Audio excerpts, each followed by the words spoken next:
Bangladesh specialised হাসপাতালের doctor M Shamsul আরেফিনের বিরুদ্ধে ভুল চিকিৎসার অভিযোগ সঠিক নয় বলে দাবি করেছে হাসপাতাল কর্তৃপক্ষ।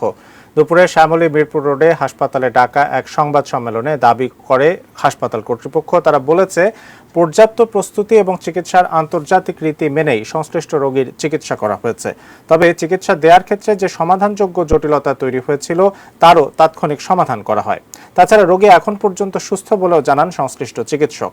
সম্প্রতি মেহবিশ জাহান নামে অগ্নাশয়ের সমস্যা সংক্রান্ত এক রোগীর বাবা ওই ডাক্তারের বিরুদ্ধে ভুল চিকিৎসার অভিযোগ আনেন। হাসপাতাল কর্তৃপক্ষ বলছে, চিকিৎসা নিয়ে হাসপাতাল ছাড়ার সময়ও তাদের কোনো আপত্তি না থাকলেও হাসপাতাল ছাড়ার 6 দিন পর তারা ভুল চিকিৎসা এবং অতিরিক্ত টাকা নেয়ার অভিযোগ তোলেন।